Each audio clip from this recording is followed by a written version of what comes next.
mi zdi, da na obali smo že nekajkrat igrali, ampak res ne velikokrat. No. Od tretjega igrali. Kopro bo drugič. A smo drugič v Kopru? Tako je. Ja, tako da je dober občutek. Kako to, da na obali je tako malo? Na obali je tudi malo manj narodno-zabavne glasbe, recimo v primerjavi s Štajersko ali pa z Gorenjsko ali pa z Dolenjsko. Ampak je toliko bolj vredno, da nas povabijo. Bomo danes dali vse od sebe. Zdaj, kdo pri vas ustvarja muziko, kako so razdeljene vloge?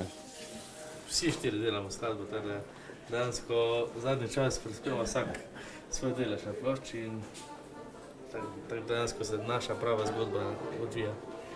Zdaj, prej si mi povedal, 13 let ste že na sceni s tem zadnjim ekstra hitom Rožica. Je to nekaj, kar se zgodi čez noč? Mislim, ta hit nastane čez noč, se kar nekaj posveti, ali je to tle tudi kaj matematično, če se lahko tako izrazim za tem? V bistvu je verjetno res tak narejen, da moraš nekaj časa garati pa imeti neke temelje, da potem od Boga pride takšna pesem.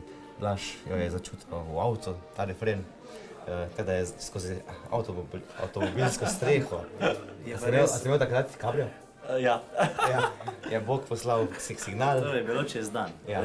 Potem je pa Blaž ta signal poslal Blažo po telefonu. Roku. Mislim, na Roku po telefonu in on je dodal še kitice in skupni močmi. Jože Galič je pa v Rožicah, takrat, ko je to pesem napisal. Ker Jože Galič je pa dodal besedilo. V Rožicah na Krku. V Rožicah na Krku, na morju, na obali. Torej.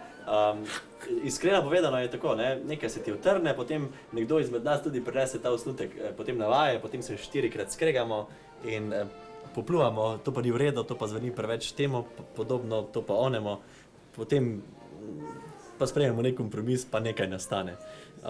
Ampak imamo res srečo, smo res pridni, pa nekdo nas čuva tam od zgoraj, se mi zdi na vsakem koraku.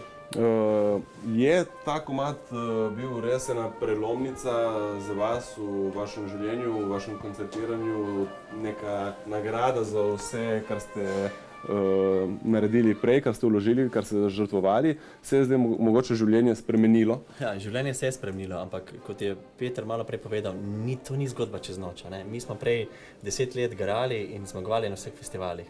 Sami nismo pisali pesmi, za nas so recimo pisali omenjeni Jože Galič, pa Brane Klaužar, pa Tine Lesek, pa Franče Govc in še nekateri. Potem smo pa rekli, dajmo probat, ampak smo to naredili zelo sramežljivo pa skromno, pravzaprav zelo prestrašeno.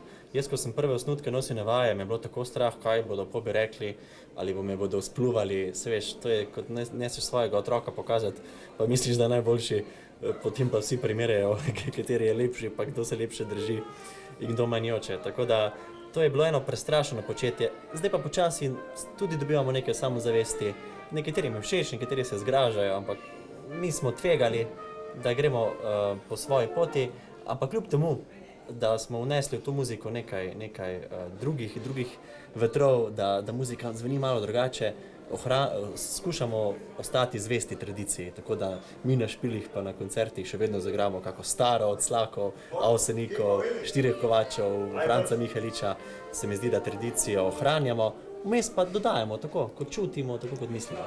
Na cesti imate težave, ker ponavadi s tem statusom pridejo tudi kakšne negativne stvari zraven. Ja, prepoznavnost je pa neka taka posebna stvar pri nas. Včasih smo bili prepoznavni, potem kako smo bili suhi, danes smo poplešasti. Vsi smo plešasti, ja, pa res. To je zaradi stresa, verjetno. Stres, ja. Stres, ja. Predvsem pri meni je stres. Ja, to so vibracije od kontrabasa. Ja, Ok, najlepša